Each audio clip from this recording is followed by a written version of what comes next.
누가복음 5장 17절부터 26절까지의 말씀 우리 한 목소리로 읽겠습니다. 하루는 가르치실 때에 갈릴리의 각 마을과 유대와 예루살렘에서 온 바리새인과 율법 교사들이 앉았는데 병을 고치는 주의 능력이 예수와 함께 하더라. 한 중풍병자를 사람들이 침상에 메고 와서 예수 앞에 들여놓고자 하였으나 무리 때문에 메고 들어갈 길을 얻지 못한지라. 지붕에 올라가 기와를 벗기고 병자를 침상째 무리 가운데로 예수 앞에 달아내리니 예수께서 그들의 믿음을 보시고 이르시되 이 사람아 내 죄사함을 받았느니라 하시니 서기관과 바리새인들이 생각하여 이르되 이 신성모독하는 자가 누구냐? 오직 하나님 외에 누가 능히 죄를 사하겠느냐? 예수께서 그 생각을 아시고 대답하여 이르시되 너희 마음에 무슨 생각을 하느냐? 내 죄사함을 받았느니라 하는 말과 일어나 걸어가라 하는 말이 어느 것이 쉽겠느냐? 그러나 인자가 땅에서 죄를 사하는 권세가 있는 줄을 너희로 알게 하리라 하시고 중풍병자에게 말씀하시되 내가 내게 이르노니 일어나 내 침상을 가지고 집으로 가라 하시매 그 사람이 그들 앞에서 곧 일어나 그 누웠던 것을 가지고 하나님께 영광을 돌리며 자기 집으로 돌아가니 모든 사람이 놀라 하나님께 영광을 돌리며 심히 두려워하여 이르되 오늘 우리가 놀라운 일을 보았다 하니라. 아멘. 본문 말씀은요, 예수님께서 중풍병자를 고쳐주신 기사입니다. 예수님께서 이 가버나움의 한 동네에서 여느 날처럼 가르치고 계셨어요. 그 즈음에 갈릴리에서 시작된 예수님의 권위 있는 가르침은 막 소문이 퍼지기 시작하면서 갈릴리뿐만 아니라 각 마을과 또 유대 지역과 예루살렘까지 확장되게 됩니다. 정말 큰 영향력을 끼치기 시작하는 상황이었어요. 그 예수님의 참신한 설교의 권위는 유대의 기성 종교 체제를 완전히 송두리째 흔드는 일이었습니다.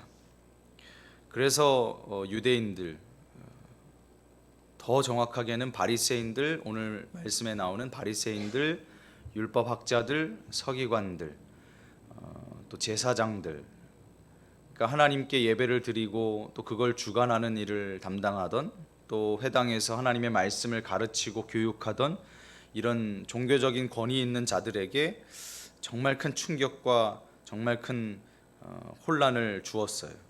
예수님의 가르침은 율법의 정신과 원리에 입각해서 그 당시에 계율과 조문에만 전통에만 집착하던 모든 사람들의 생각과 충돌할 수밖에 없었던 것이죠. 아마 이 표현이 딱 적절할 거예요. 눈엣 가시 같은, 뭘 말하든 예수님이 뭘 하든 그냥 하나하나가 다 눈엣 가시 같은 존재였던 거죠. 저 예수만 없으면 우리가 지금 이렇게 편하게 살 수 있는데, 편하게 백성들의 그 고열을 착취하면서 살 수 있는데 왜 저런 놈이 나타나서 해방하느냐, 이런 생각이 가득 차 있었을 겁니다. 이런 상황을 좀 염두하시면서 오늘 본문 말씀을 살펴보겠습니다. 17절 말씀인데요. 하루는 가르치실 때에 갈릴리의 각 마을과 유대와 예루살렘에서 온 바리새인과 율법 교사들이 앉았는데 병을 고치는 주의 능력이 예수와 함께 하더라. 말하자면 경양각지에서 나온 율법학자들이, 바리새인들이 예수님의 가르침을 문제 삼고자 하는 현장입니다. 물론 여기에는 예수님의 가르침에 매료되어서 찾아온 사람들도 있었고요. 그래서 주님을 따르는 제자들도 있었어요. 그런데 누가는 우리의 시선을 어디로 향하게끔 만드냐면 예수님을 향해서 비판적인 마음, 부정적인 마음을 품고 있는 청중한테로 우리의 시선이 향하게끔 만들어요. 그들은 그 가르침을 들어보고 판단해 보기 위해서 예수가 하는 말을 한번 들어보자, 그러고 나서 우리가 한번 이야기를 나눠보자, 그렇게 온 것이 아니고 이미 판단을 해놓고 그 근거를 마련하고자, 책 잡을 근거를 잡고자 나와왔던 무리였습니다. 여기서 누가는 그의 복음서 최초로 바리새인을 언급하는데요. 처음 나오는 거예요. 바리새인이 누가복음에. 흔히 바리새인이라고 하면 우리는 나쁜 사람 이렇게 간주하기가 쉬워요. 그렇게 규정짓기가 십상인데 당시에는 유대인들 사이에서 바리새인 하면 엄청나게 존경받고 대단한 사람, 열심 있는 사람들로 칭찬받는 무리들이었어요. 그러니까 흠모의 대상이었죠. 우리도 바리새인들처럼 살아야 하는데, 저 사람들처럼 저렇게 열심히 신앙생활 해야 되는데, 그런 모습을 가지고 있었단 말이에요.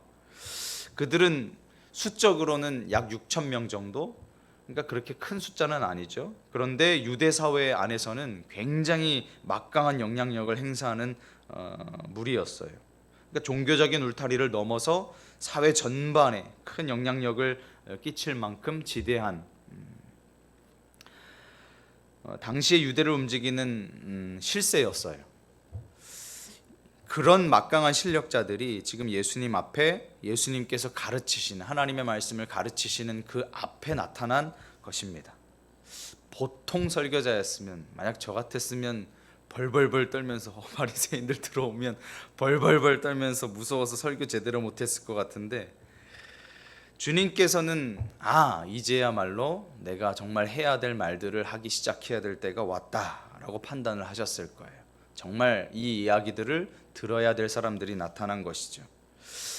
그런 몰려드는 군중과 그 가르침의 내용으로 인해서 벌써 심기가 불편하기 짝이 없는 그 실력자들 앞에서 예수님이 한층 더 분명하게 자신이 누구이신지를 밝히시는 것이 오늘 본문의 핵심이게 됩니다. 바리새인의 뜻은요, 분리주의자인데요, 이방인과 세리, 죄인, 그리고 자기 자신들이 율법의 판단에 의해서 더럽다고, 추악하다고 여기는 자들을 이렇게 선정을 해놓고, 이런 사람들과는 우리가 만나서는 안 된다, 가까이에서는 안 된다 라고 해서 스스로를 분리시켰다 라고 해서 바리새인이라고 불렸습니다. 율법이 규정하는 모든 부정함에서부터 분리해서 깨끗하게 살고자 노력했던 자들이 이 바리새인들이었어요. 그러니까 처음에는 굉장히 순수한 마음에서 그렇게 시작이 됐는데 시간이 지나면서 변질이 된 거죠. 그래서 유독 하나님의 말씀, 즉 모세 오경, 율법의 준수에, 그 율법 말씀에 순종하는 것에 그렇게 열심이었어요. 옷차림부터 거동 하나하나에도 신경을 쓰면서요, 구별되어야 된다고 느꼈던 사람들이 이 바리새인들입니다. 그래서 이 율법을 어기지 않기 위해서 여러 가지 안전장치들을 마련해 가면서 지키려고 부단히 애를 썼어요. 하지만 이것이 종교가 형식화되고 또 순수한 마음에서부터 멀어져서 하나님을 사랑하는 일보다는 외형적인 계율 준수에만 치중을 하게 됐던 것이죠. 그래서 필연적으로 예수님이 오시게 되면서 예수님이 그들에게 지적하는 내용을 들을 수밖에 없는 상황으로 바뀐 것입니다. 여기서 누가는 이날 바리새인들이 와서 진을 치고 앉았다는 것을 말하면서 동시에 예수님이 어떤 상태이셨는지를 보여주는데, 우리 아까 18절 뒤에 보면 어떻게 되어 있어요? 17절 맨 뒤에 보면 어떻게 되어 있어요? 병을 고치는 주의 능력이 예수와 함께 하더라. 굳이 누가는 이렇게 예수님을 표현하는 거예요. 예수님은 이런 능력 가운데 충만한 상태이셨다라는 것을 우리에게 보여줍니다. 바리새인들은 마음속에 분기가 가득하여서 예수님을 어떻게든 해보려고 그렇게 째려보고 있는데, 예수님에게는 병을 고치는 능력이 가득 차 계셨던 것이죠. 예수님께서는 고통 중에 있는 인생을 도와주시고자 하나님의 능력이 함께하고 있었어요. 죽이려는 욕망과 살리고자 하는 소원은 필연적으로 충돌할 수밖에 없기 마련이죠. 두 마음은 근원 자체가 달라요. 앞서 말씀드린 사람을 살리고자 하는 마음은 하나님으로부터 온 것이라면, 사람을 죽이고자 하는 욕망은 사단에게서부터, 마귀에게서부터 비롯되기 때문이죠. 시기심과 미움은 사탄에게서 나오고, 연민과 사랑과 동정심은 하나님께로부터 나옵니다. 우리의 마음속은 어떤 마음이 지배하고 있습니까? 사람을 살리고 싶은 마음, 아니면 사람을 죽이고 싶은 마음? 예수님께서는 사람을 살리고 싶은 마음이 가득 차 계셨어요. 18절과 19절 우리 한번 보실 텐데요. 같이 읽어보겠습니다. 한 중풍병자를 사람들이 침상에 메고 와서 예수 앞에 들여놓고자 하였으나 무리 때문에 메고 들어갈 길을 얻지 못한지라 지붕에 올라가 기와를 벗기고 병자를 침상째 무리 가운데로 예수 앞에 달아 내리니. 여기 중풍병자가 등장하는데 그 중풍병자는 스스로 자기 몸을 움직일 수 없었어요. 그런데 그 주위에 좋은 친구들이 있었어요. 그의 처지를 딱하게 여기고 사랑하는 친구들이 그 중풍병자를 예수님 앞으로 들것에 실어서 옮겨줍니다. 예수님의 소식을 들었어요. 예수님이라면 고쳐주실 수 있겠다. 마지막 희망을 걸고 친구들이 그 친구 중풍병자 친구를 메고 온 것이죠. 그러나 예수님의 소식을 듣고 그 집에 도착했을 때 상황이 보통 심각한 게 아니에요. 이미 소문을 듣고 여기저기서 몰려온 사람들이 너무나도 많은 거예요. 완전 시장통 막 북적북적 되는데 들어갈 수가 없는 거예요. 예수님이 지금 저 안에 계신다는데 예수님을 눈앞에 두고도 갈 수가 없어요. 동일한 사건을 마가의 눈으로 보면 마가복음에도 동일한 사건이 나오는데 이렇게 기록해요. 많은 사람이 모여서 문 앞까지도 들어설 자리가 없게 됐다. 얼마나 많은 사람들이 모였으면 들어갈 수 없을 정도로. 그러면 이런 생각할 수 있겠죠. 아, 이만하면 늦었다, 됐다, 포기하자. 안 된다. 그럴 법도 한데 친구들이 묘안을 냅니다. 몇 명의 친구인지는 기록되어 있지 않으니까. 그런데 신학자들은 아마 4명일 거다 추측을 해요. 왜냐하면 들것을 상상을 하니까 아마 들것에 이게 양 끝에 있는 부분들을 잡아야 되니까 4명이서 들고 왔을 것이다. 그렇게 추측을 하는데 어찌됐건 몇 명의 친구건 상관없이 그 친구들 중에 한 사람이 묘안을 냈을 거예요. 아, 그럼 이렇게 하자. 그게 뭐예요? 지붕으로 올라가자. 지붕 위로 올라갔어요. 왜 지붕으로 올라가요? 지붕에 예수님이 계신 것도 아닌데. 이 이야기를 이해를 하려면 유대 사회의 그 풍습, 주거 환경을 좀 생각을 해봐야 되는데 유대인들의 이 당시의 집은요 바깥 계단이 있어요. 집 바로 옆에 바깥 계단이 이렇게 붙어 있어요. 지붕이 거의 평평했기 때문에 거기만 뜯어내면 바로 밑으로 이제 내려갈 수가 있는 것이죠. 그렇게 높지가 않아요, 집이. 그래서 병자를 데리고 이 중풍병자를 데리고 이제 옥상으로 올라가자, 지붕 위로 올라가자라고 했던 거예요. 그래서 병자가 침상째 무리 가운데로 예수님 앞에 달아 내려지게 됩니다. 지금 말하면 지금 이 천장 위에서 막 뜯어지는 소리가 나더니 먼지가 툭툭툭 떨어지 흙이 막 떨어지더니 사람이 내려오는 거예요.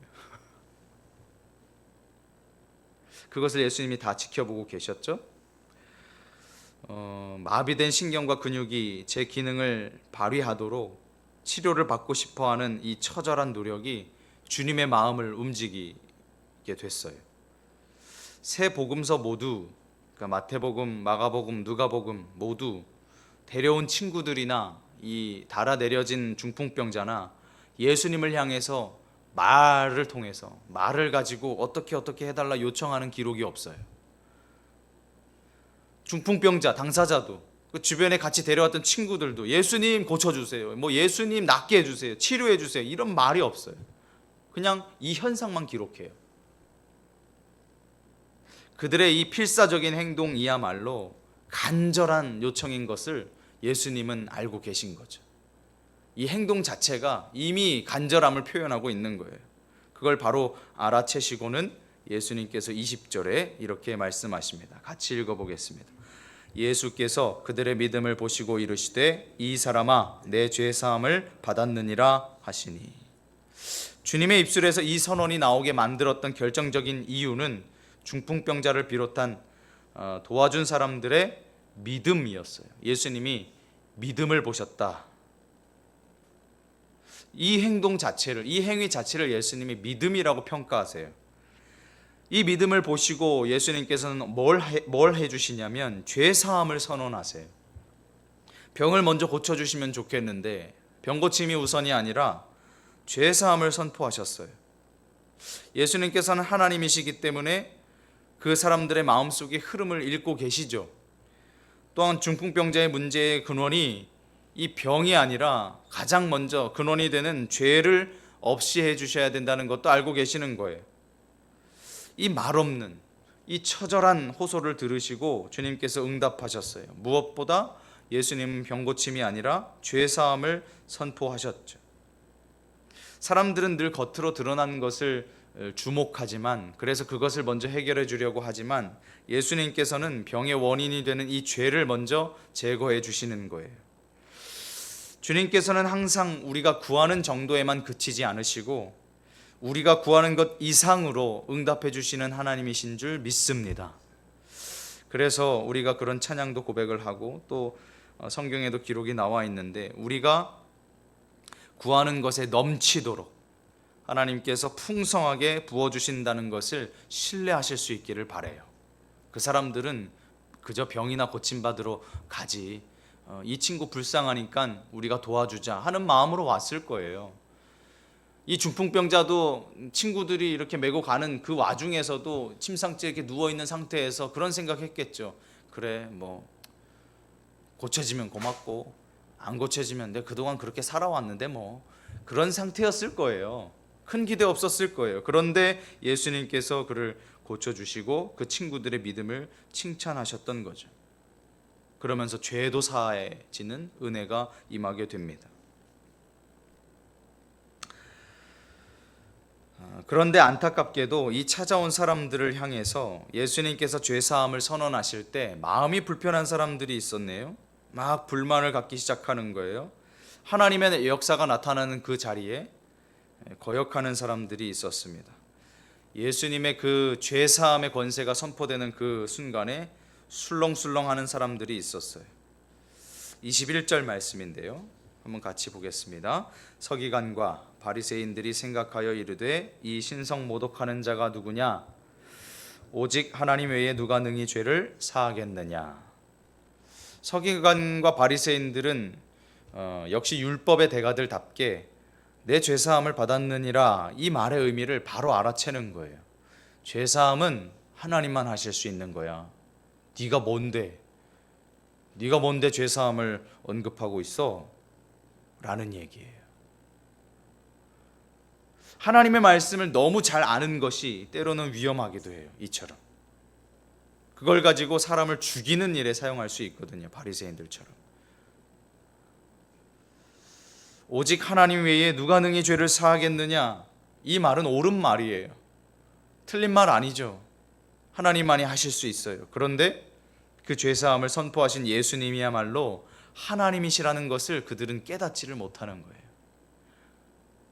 그래서 함부로 신성모독하는 자라 몰아붙이는 거죠. 22절 말씀이에요. 예수께서 그 생각을 아시고 대답하여 이르시되 너희 마음에 무슨 생각을 하느냐? 예수님을 책잡을 말을 찾아서 결국 죽이려고 했던 그들에게 하나님의 말씀이 들릴 리가 없죠. 예수님 죽이려고 하는 마음이 가득 차 있는데 하나님의 말씀이 들리겠어요? 안 들리죠. 사죄를 선포하는 주님의 말씀은 다만 그들에게 하나의 건수를 제공할 거리밖에 안 됐어요. 그러자 예수님의 말씀이 이어지는데 23절입니다. 내 죄사함을 받았느니라 하는 말과 일어나 걸어가라 하는 말이 어느 것이 쉽겠느냐? 둘 중 뭐가 더 쉬운지 분간을 못해요. 그렇게 말씀에 능통하고 정통한 자들이 이 예수님의 한마디에 우물쭈물합니다. 대답을 못해요. 얼핏 생각하면 죄사함을 받았다는 선언이 더 쉬운 듯 들려요. 왜냐하면 듣는 사람에게 표면적으로 나타나지 않기 때문에. 죄사함을 선언하는 게 그냥 말만 하는 거니까, 겉으로 드러나지 않으니까 더 쉬워 보여요. 그러나 사실 둘 다 쉽게 할 수 있는 사람 아무도 없어요. 죄사하는 것도 할 수 없고, 중풍병자를 일으켜 세워서 걸어가게 하는 것도 할 수 없고, 그 어떤 사람도 이 둘을 할 수 있는 사람은 없어요. 주님께서 죄를 사하시는 권세가 영적인 영역에서 이 중풍병자의 마음속에 일어났다는 것을 확실하게 입증하기 위해서 기적을 행하시기로 결정하신 거예요. 그래서 죄만 사해 주시려고 하셨는지는 모르겠지만 죄의 설교를 위해서 죄를 사해 주시려고만 했는데 이 사람들 앞에서 한번 본때를 보여주시는 거죠. 내가 진짜 이 사람을 일어나 걷게 만들겠다. 예수님이 실제로 그를 걷게 만드시는 거죠. 그래서 24절에 예수님이 이렇게 명령하시는 거예요. 24절 같이 읽어보겠습니다. 그러나 인자가 땅에서 죄를 사하는 권세가 있는 줄을 너희가 알게 하리라 하시고 중풍병자에게 말씀하시되 내가 내게 이르노니 일어나 내 침상을 가지고 집으로 가라. 당시 유대인들은 어떤 인식이 있었냐면 모든 질병은 죄의 결과다 라고 생각했어요. 그게 요한복음 9장에 나오거든요. 모든 병은 다 죄의 결과라고 생각을 했어요. 그런 점에서 이 중풍병자가 고침받은 사건은 하나님께 영광 돌렸다는 것은 그의 죄가 사해졌다는 확실한 표징이에요. 이 사람에겐 더 이상 죄가 없다, 죄가 용서함 받았다라는 거죠. 그렇기 때문에 누구도 더 이상 그에게, 예수님에게 돌을 던질 수가 없어요. 그들의 눈으로 직접 봤으니까요. 오히려 사람들이 하나님께 영광을 돌리는 그 현상 앞에서 밀려나서 두려움을 느끼기 시작하는 거예요. 그게 25절, 26절 말씀입니다. 한번 같이 읽어보겠습니다.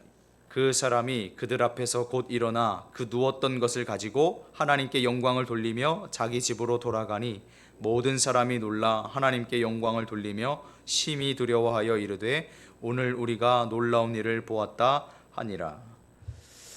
당사자는 하나님께 영광을 돌리며 집으로 돌아가고요. 그 광경을 지켜보던 그 집 주변으로 둘러싸고 있던 수많은 무리의 사람들이 놀라서 하나님께 영광을 돌리는데 큰 두려움에 사로잡힙니다. 좋은 일인데, 이 중풍병자가 고침받은 사건이 너무나도 좋은 일인데 왜 사람들이 얼음장같이 굳어버렸을까? 이 사건을 경험하고 그저 박수치고 웃고 떠들고 환호하고 있을 수만은 없었던 거예요. 왜냐하면 그 현장 가운데 하나님으로부터 말미암은 놀라운 능력이 그들을 감쌌기 때문에 하나님의 임재가 느껴지고 하나님의 거룩하신 능력 앞에 그들이 압도당하기를 시작하는 거예요. 와, 정말 하나님이 살아계시는구나. 그러니까 막 두려운 거예요. 말씀을 맺겠습니다. 인간에게 가장 중요한 것, 제일 먼저 시급하게 처리되어야 할 일은 돈 문제도 아니고 병 문제도 아니고 관계의 문제도 아니고 가족의 문제도 아니고 취업과 승진의 문제는 더더욱 아닙니다. 예수님께 죄사함의 은총을 받는 일이 가장 먼저입니다. 그게 가장 중요한 일이에요. 인간의 모든 행복은 여기서부터 출발되기 때문이에요. 죄사함의 은총이 담긴 이 자그마한 상자를 여는 것은 중풍병자와 그 친구들의 믿음이라고 예수님은 말씀하셨어요. 그 놀라운 은혜의 상자를 여실 수 있는 믿음을 가지시기를 주님의 이름으로 축복을 드립니다. 우리에게도 그 믿음이 있어서 하나님께서 주시는 그 놀라운 은혜들을 누려가는 인생이 되었으면 좋겠어요. 그래서 인간적인 생각으로는 불가능하나 죄를 사하는 권세를 가지신 모든 것이 가능하신 하나님께서 쉽게 하실 수 있는 그 일들을 우리 삶에서도 경험하게 되는 그 은혜가 있기를 소망합니다. 기도하겠습니다. 하나님 아버지, 오늘 중풍병자의 사건을 통해서 예수님이 하나님이시라는 것을 우리가 다시 한번 확인하게 됩니다.